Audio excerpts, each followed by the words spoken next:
She cried and she held me. We promised we'd get through it together. And we did. I worked extra hours tutoring after school. I took on summer positions. Every penny I could spare went into Jessica's college fund. When she got accepted to Ohio State, I cried tears of joy. When she graduated with honors, I was the loudest person cheering in that auditorium. She met Derek during her senior year. He was getting his MBA. Came from a well-off family in Connecticut. I liked him at first. Polite, well-dressed, ambitious. At their wedding, I gave them $25 as a gift. It was most of what I had left from Tom's life insurance, but I wanted them to have a good start. Derek's parents paid for the wedding, something lavish in Martha's Vineyard that cost more than my annual salary, but I wanted to contribute something meaningful. Jessica hugged me and whispered, "Mom, you didn't have to do this." I told her, "I know, but you're my daughter. I want you to have everything." The first few years were good. They moved to Boston where Derek got a position at a financial firm. Jessica started working in marketing. They bought a beautiful brownstone in Beacon Hill. I visited twice a year, always staying in a hotel because I didn't want to impose. Jessica would take me to lunch, show me around the city, and we'd talk like we always had. Then the grandchildren came. First Oliver, then 2 years later Sophie. I was overjoyed. I flew to Boston the day after each was born, held those tiny babies and felt my heart expand in ways I didn't know were possible. "Mom, you're going to spoil them." Jessica laughed when I arrived with bags of gifts. "That's what grandmothers do," I said. But something started changing around that time. Jessica's calls became less frequent. At first, I understood. New babies, demanding jobs, life gets busy. I didn't want to be that mother who complained about not hearing from her daughter. So, I waited. I gave her space. When I called, she often sounded distracted. "Mom, can I call you back?" I'm in the middle of something, but the calls back became rarer. I started texting instead, thinking that might be easier for her. Sometimes she'd respond with a quick emoji, sometimes nothing at all. My visits became shorter. "Mom, this weekend's not great. The kids have activities or Derek's parents are coming that week." I'd reschedule my flight, pay the change fee, and pick a different time. But there was always something. One Christmas, I suggested coming for the holidays. Jessica's response came through text. "Actually, we're going to Derek's parents' place in Vermont. They have that big house and it's easier with the kids." I spent Christmas alone that year. I told myself it was fine. Families split holidays. It was only fair that Derek's parents got time with the grandchildren too. But the next year, the same thing happened. And the year after that, 3 years ago, Jessica called with what she described as a practical suggestion. Derek's firm was going through restructuring. They weren't worried, she assured me, but they were being cautious with expenses. The kids' private school tuition was steep. The mortgage on the brownstone was substantial. "Mom, I hate to ask this, but would you consider adding me to your checking account, just as a safety net? If anything ever happened to you, it would make things so much easier. I could handle your bills, manage everything without going through probate." She made it sound so reasonable, so responsible, and honestly, it made sense to me. I wasn't getting any younger. I'd read articles about how complicated it could be when elderly people died without proper arrangements. Jessica was my only child, my only heir. Everything I had would go to her anyway.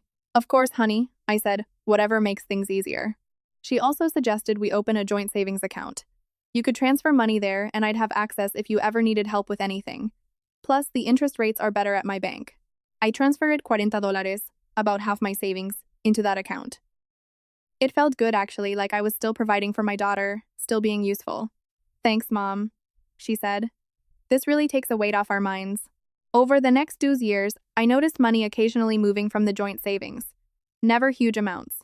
000 here, 500 there. When I asked Jessica about it, she always had an explanation. "Oh, that was for Oliver's orthodontist. Insurance didn't cover as much as we thought. Sophie needed a tutor for math. You know how expensive those are. Our roof had a leak. These old houses are constant maintenance." I never questioned it too deeply. That's what the money was for, wasn't it? To help my family. 6 months ago, I was diagnosed with osteoarthritis in both knees. It wasn't life-threatening, but it was painful. My doctor recommended I use a cane and consider knee replacement surgery within the year. I called Jessica to tell her. The phone rang 4 times before she answered, and I could hear noise in the background. Music, people talking. "Mom, what's up?" "I'm actually at a charity gala right now." "Oh, I'm sorry. I can call back." "No, it's okay." "What's going on?" I told her about my knees, about the doctor's recommendation for surgery. I tried to keep my voice light, didn't want to worry her. "It's nothing serious, honey. Just part of getting old. But I wanted you to know." "Okay." Well, make sure you follow the doctor's orders. Listen, I should get back. Jessica, I was wondering, would you maybe have time to visit? It's been almost a year since I've seen you or the kids. The pause lasted too long. Mom, you know how crazy things are right now. Derek's up for partner. Oliver's doing travel soccer. We're at tournaments every weekend. Sophie just started violin and I'm coordinating the spring fundraiser for their school. It's just really hard to get away. Maybe I could come there. I could. The guest room's actually being renovated. And honestly, Mom, with your knees, the stairs in our house would be really hard for you. Something inside me cracked. Jessica, I miss you. I miss my grandchildren. I feel like I never see you anymore, Mom. Her voice took on that edge, the one I'd been hearing more and more lately. You're being dramatic. We talk, don't we? We have our own lives here. You can't expect us to drop everything just because you're feeling lonely. Dramatic? She called me dramatic. I'm not asking you to drop everything. I'm asking for a visit, a phone call that lasts more than 5 minutes. Some indication that I'm still part of your life. See, this is what I'm talking about. You're guilt-tripping me. I have responsibilities, Mom. I can't just look, I really have to go. Derek's waving me over. We'll talk later, okay? She hung up. I sat in my quiet house, phone still pressed to my ear, and cried. Not the gentle tears of sadness, but the deep, wrenching sobs of someone who's finally admitting a truth they've been avoiding. My daughter didn't have time for me. Worse, she didn't want to make time for me. The next morning, still raw from our conversation, I did something I'd never done before. I logged it into the joint savings account and actually looked at the transaction history. Really looked at it. The withdrawals I'd noticed were there, yes. But as I scrolled back through months of statements, I saw others. So many others. $22 over 2 years for orthodontists, tutors, roof repairs. I felt sick. Then I checked my checking account, the one with both our names on it. Jessica had access but rarely used it. Or so I thought. There, buried in the statements, were more withdrawals, not huge ones. 200 here, 300 there. Money taken out at ATMs in Boston. My hands shook as I added up the numbers. Over $26 is gone from my accounts in those years. I called the bank. The representative confirmed what I was seeing. Yes, Mrs. Patterson. These are all legitimate withdrawals made with the joint account access. Both account holders have equal rights to the funds. But I didn't authorize these. I understand, Ma'am, but with a joint account, either party can access the money without permission from the other. That's the nature of joint ownership. After I hung up, I sat at my kitchen table for a long time. I thought about Jessica's beautiful house, her expensive cars. She drove a Range Rover. Derek had a Mercedes. The designer clothes I'd noticed on my last visit. The lavish vacation photos on Facebook, Turks and Cows, Napa Valley, skiing in Aspen, and I thought about me in my small ranch house in Ohio, carefully budgeting my teacher's pension, buying generic groceries, wearing the same clothes I'd had for years. She wasn't struggling. She was spending my money I'd worked 40 years to save on luxuries, while telling me she was too busy to visit. I didn't make my decision in anger, though anger was certainly there.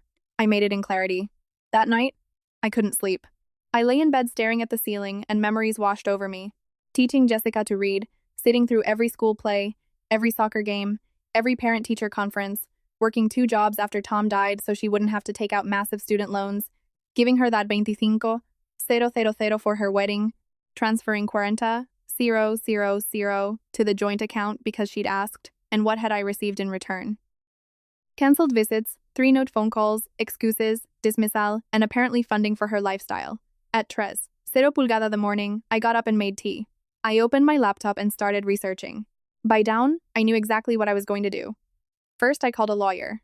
Not the family friend who'd handled Tom's estate, but someone in the next town over. Someone Jessica didn't know. I explained my situation. Mrs. Patterson, you have every legal right to remove someone from your accounts or close the accounts entirely. He said, these are your assets. Joint account holder status doesn't change that. You can revoke it at any time. What about the money she's already taken? He was quiet for a moment.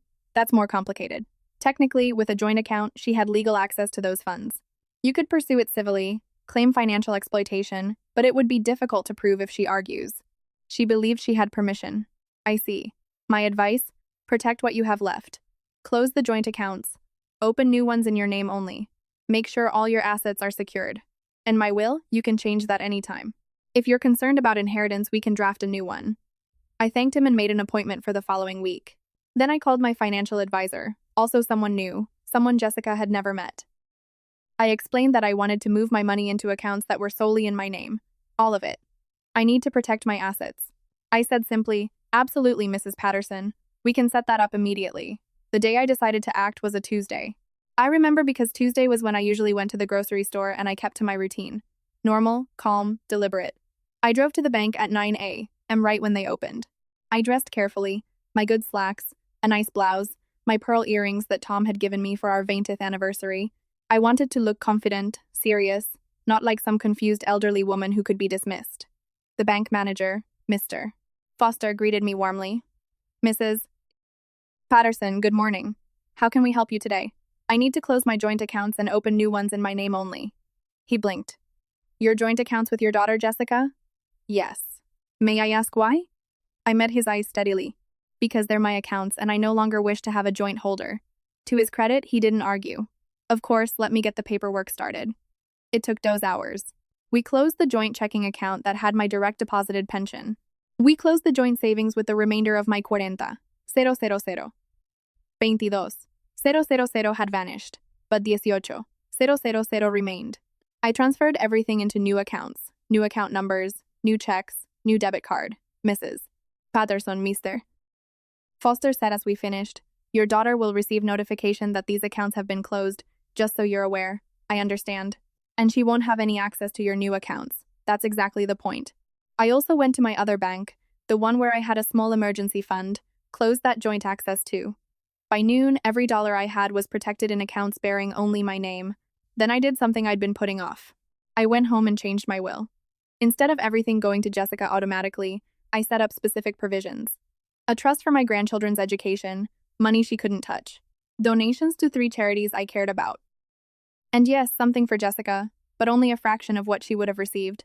The rest I designated for a scholarship fund in Tom's name at the local high school. Money to help kids like Jessica had been. Kids who'd lost a parent but still dreamed of college. If Jessica didn't value our relationship, if I was just a bank account to her, then I'd make sure my money went somewhere it would be appreciated. Jessica called 3 days later, not a casual check-in call. I could hear it in the first word she spoke. "Mom." Her voice was sharp, tight. "What the hell did you do?" I'd been expecting this. I was making soup and I kept stirring. Phone on speaker. "I closed our joint accounts." "I assume the bank notified you." "You closed without even telling me? Without discussing it?" "Jessica, they're my accounts. I don't need permission to manage my own finances." "Are you serious right now?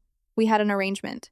"An arrangement where you took almost $26 without telling me." Silence long and heavy.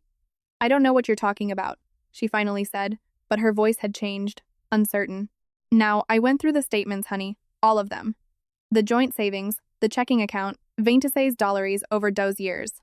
Should I list the dates and amounts?" "Mom, that money was I needed it for the kids, for emergencies. You said it was okay. I said you could access it if you needed help. Not fund your lifestyle, not take thousands while claiming you're too busy to spare me a phone call. This is unbelievable. After everything Derek and I, after everything you what, Jessica, what exactly have you and Derek done for me? We've included you in our lives. When was the last time you visited me? Really visited. Not just a guilt-driven 2-hour lunch while you were passing through Ohio for something else. I have a family, Mom. Responsibilities. So do I. You're my family. Or, you were supposed to be." For a moment, I heard something in her breathing. Maybe recognition, maybe shame. But then Derek's voice came through, muffled, but audible in the background. "Just tell her." And Jessica's tone hardened. "You know what? This is exactly what I told Derek. You're being dramatic. You're punishing me because we have our own lives and can't drop everything every time you feel neglected." There it was again. Dramatic. "I'm not being dramatic, Jessica. I'm being practical. You have your own life and that's fine, but you don't get to have my life savings too. You don't get to take my money while you can't even spare time for a real conversation. That money was supposed to be for emergencies." "What emergencies?" "Your Range Rover. Your Aspen vacation. I saw the Facebook photos, sweetheart. You're not struggling.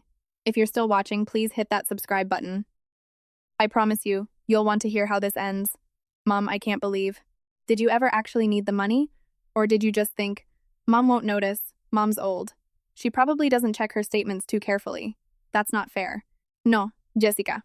What's not fair is working 40 years as a teacher, saving every penny, losing your father at Cordio, and rebuilding your life alone, giving your daughter everything, and having her treat you like an ATM while claiming she's too busy to care."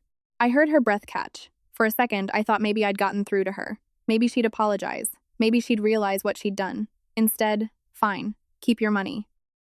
Apparently, it means more to you than your own daughter. And she hung up. I set down my spoon, turned off the stove, walked to my bedroom, and lay down on top of the covers, fully clothed, and I cried. Not because I regretted what I'd done, but because my daughter was gone, and I wasn't sure she'd been truly there for years.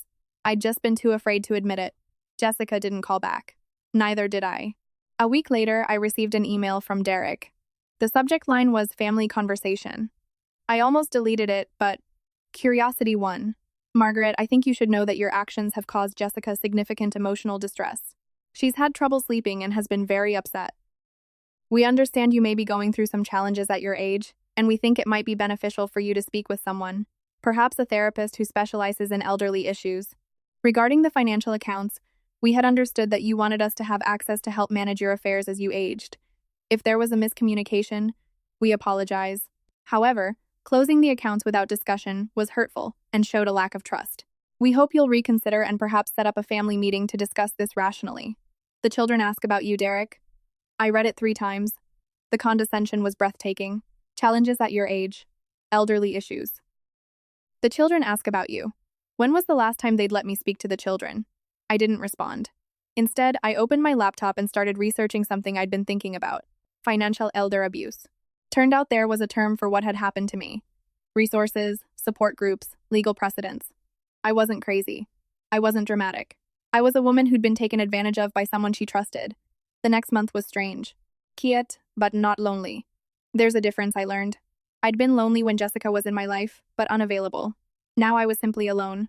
But the constant hoping and waiting and being disappointed had stopped. There was peace in that. I started attending a quilting group at the community center, made friends with a woman named Helen, who'd also experienced a difficult relationship with her son. We didn't dwell on it, but there was understanding between us. Solidarity. I scheduled my knee surgery. The procedure went well. Helen drove me home from the hospital and stayed the first night, sleeping on my couch and helping me to the bathroom. When I tried to pay her, she waved me off. That's what friends do, Maggie. Friends, real friends who showed up. During my recovery, Oliver, my grandson, sent me a text. He was 14 now and apparently had his own phone. Grandma, are you okay? Mom said, you're sick. My heart clenched. Just had knee surgery, sweetie. I'm healing well. How are you? Good. Soccer's going great. Made varsity. That's wonderful. I'm so proud of you. Mom says you're mad at her. I stared at that message for a long time before typing. I'm not mad, Oliver. Sometimes adults have complicated situations, but I love you and your sister very much. Always. Love you too, Grandma. That exchange meant more to me than I could express.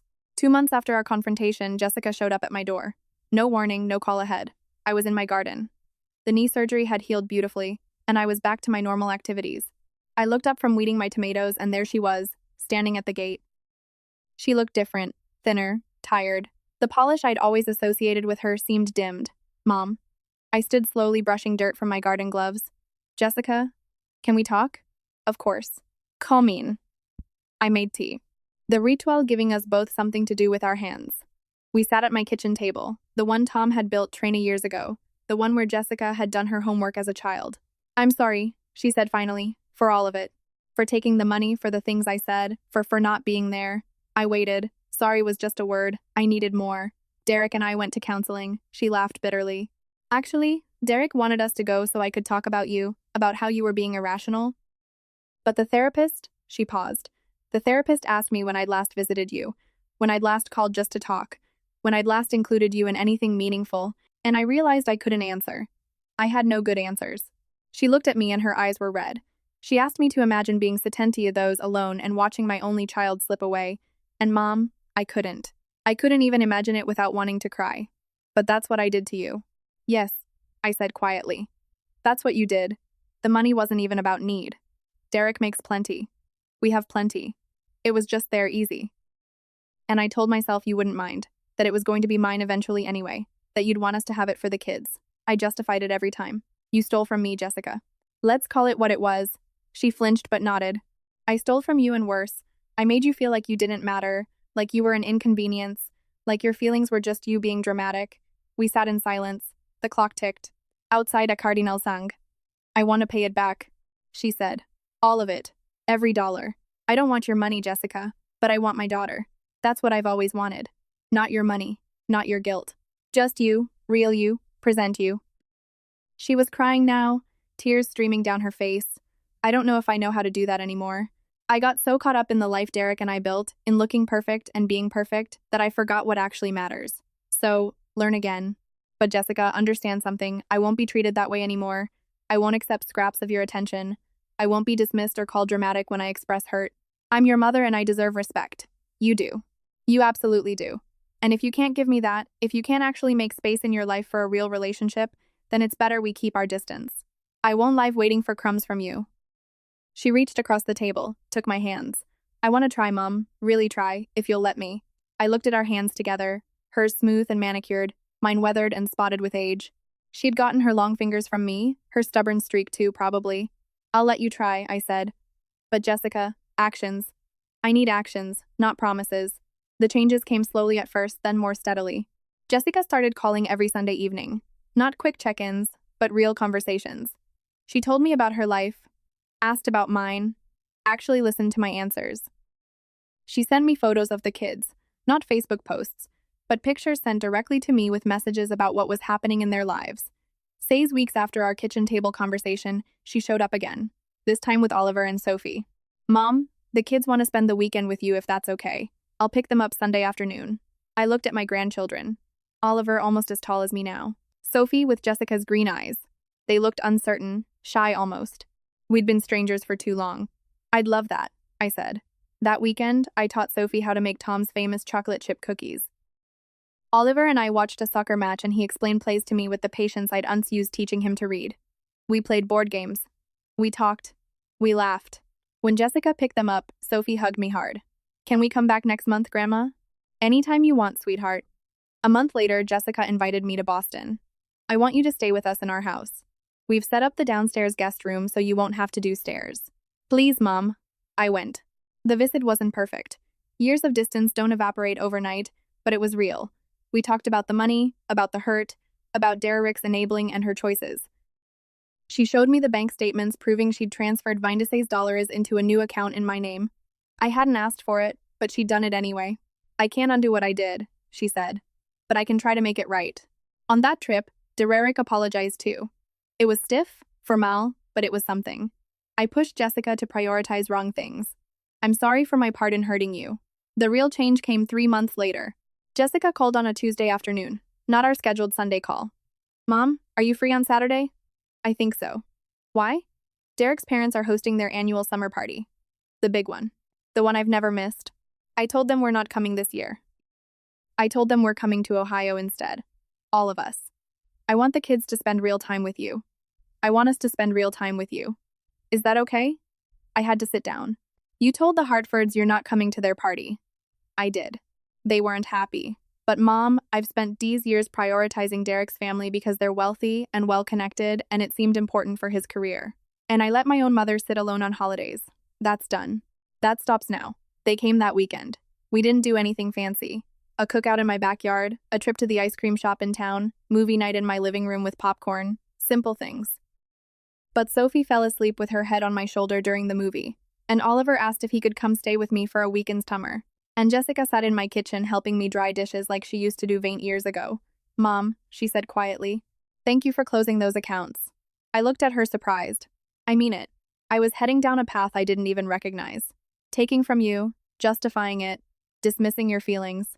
If you hadn't drawn that line, hadn't demanded respect, I might have kept going. I might have lost you completely before I woke up. You almost did lose me. I know. And that terrifies me. The idea that I could have become someone who loses their mother not to death but to cruelty. She wiped her eyes. You taught me something important, Mom. You taught me that love without respect isn't love at all, and that self-respect means standing up even to the people you love most. It's been 8 months since I closed those accounts. Jessica and I talk multiple times a week now. She visits once a month and I visit Boston regularly. The kids text me random things, funny memes, questions about homework, pictures of their day. I'm teaching Sophie to quilt. Oliver wants me to come to his playoff game next weekend. Derek and I have reached a cordial understanding. We'll never be close, but there's respect now, and that's enough. My lawyer helped me update my will again. Jessica's back as the primary beneficiary, not because I forgot what happened, but because she proved through consistent action that she values me as more than a bank account. The scholarship fund in Tom's name will still receive a significant portion, because I still believe in helping kids who need it. But my daughter has earned her place in my life again. Sometimes people ask me if I regret how I handled things, if I think I was too harsh. My answer is always the same. I regret that it became necessary, but I don't regret doing it, because here's what I learned. There's nothing dramatic about demanding to be treated with dignity. There's nothing selfish about protecting yourself from people who take advantage, even when those people are your own children. And there's nothing wrong with setting boundaries, even painful ones, when the alternative is betraying yourself. I closed those accounts on a Tuesday morning, and in doing so, I opened something far more valuable, the possibility of a real relationship with my daughter. Not one based on obligation or guilt or financial dependence, but on mutual respect and genuine love. My name is Maggie Patterson. I'm 72 years old. I have arthritis in both knees, a small house in Ohio, a teacher's pension, and a daughter who finally knows my worth. And that's worth more than any bank account balance could ever.